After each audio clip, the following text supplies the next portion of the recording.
Hello, my name's Steve Stewart. I'm the founding consultant of Vric.Consulting, and this is Vricipedia, your guide to children's services, workforce issues and information. And this is the first in a new set of lectures and tutorials on inflationary pressures, and I've entitled it Blowing Up. And number one is on market misunderstandings, is that what we're going to try and show you here is that how people's understandings about how pricing within this marketplace is actually settled upon, and why it's going up, and why certain people might think that actions that they take might not lead to the outcomes that they were expecting.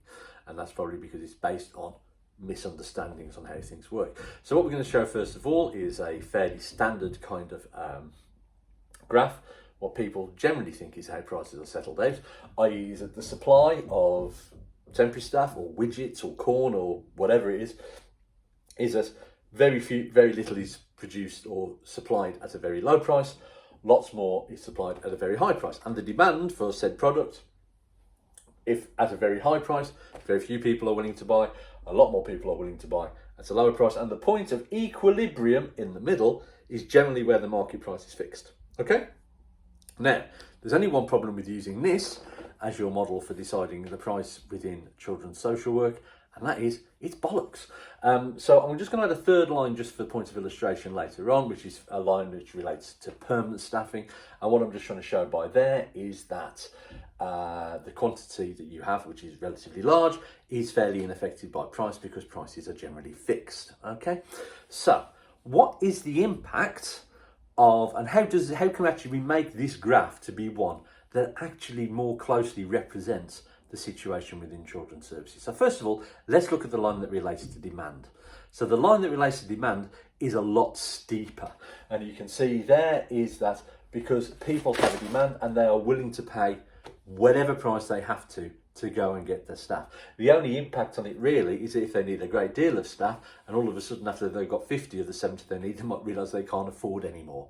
So, but the impact on price is that people are generally, someone, somewhere, is prepared to pay whatever they have to get the level of temporary staffing that they need at that particular point.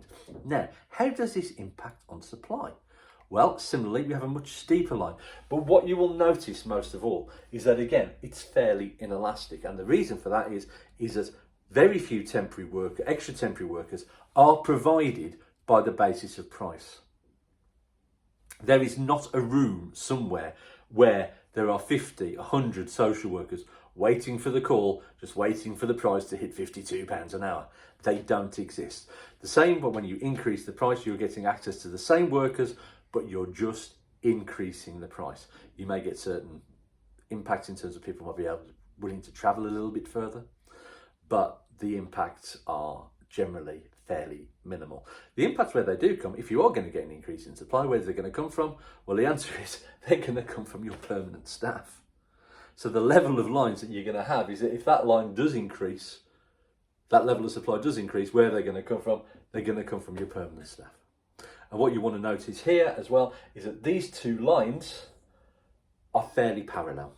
You're going up and up and up, trying to find that point of equilibrium, trying to find where the price is fixed, and it's never going to come. It's never going to come unless you significantly reduce this line to bolster that one. Now, there are other sources of staff for your permanent staff, overseas, newly qualified, returners, yeah? But you're not going to accept any of these as temporary workers. So they're not going to bolster that line. The source of temporary staff is coming from people's permanent staff, okay? And you know this to be true. But, so what we want to try and show here is that those two lines are parallel and they are never going to meet, because in areas, significantly high areas, supply does not meet demand. Okay, now there are certain areas where this is not true. There are certain geographical areas in certain sectors. Fostering and adoption is not the same as safeguarding when it comes to temporary staffing. And similarly, there's certain markets that are slightly more mature, and there are certain less evolutionary factors in certain areas as well. However, there are other inflationary factors. The use of project teams, the impact of margins, procurement activity, the roles of agencies, and in fact, MOUs and MOCs can also be inflationary pressures if they are not implemented correctly. And I have to say, most haven't been. But the question that you want to know is, what can we do about it? My website, Vric.Consulting. You might have to put /home if you've got an older browser. Email me at steve@Vric.Consulting, Twitter @ConsultingVric, and YouTube. Subscribe and like this video if it has been useful. 5 minutes, 6 seconds. There are quick, easy and effective methods that you can take either locally or regionally or indeed nationally that could impact on this. It's been a pleasure talking to you. Hope to speak to you again soon. Bye-bye.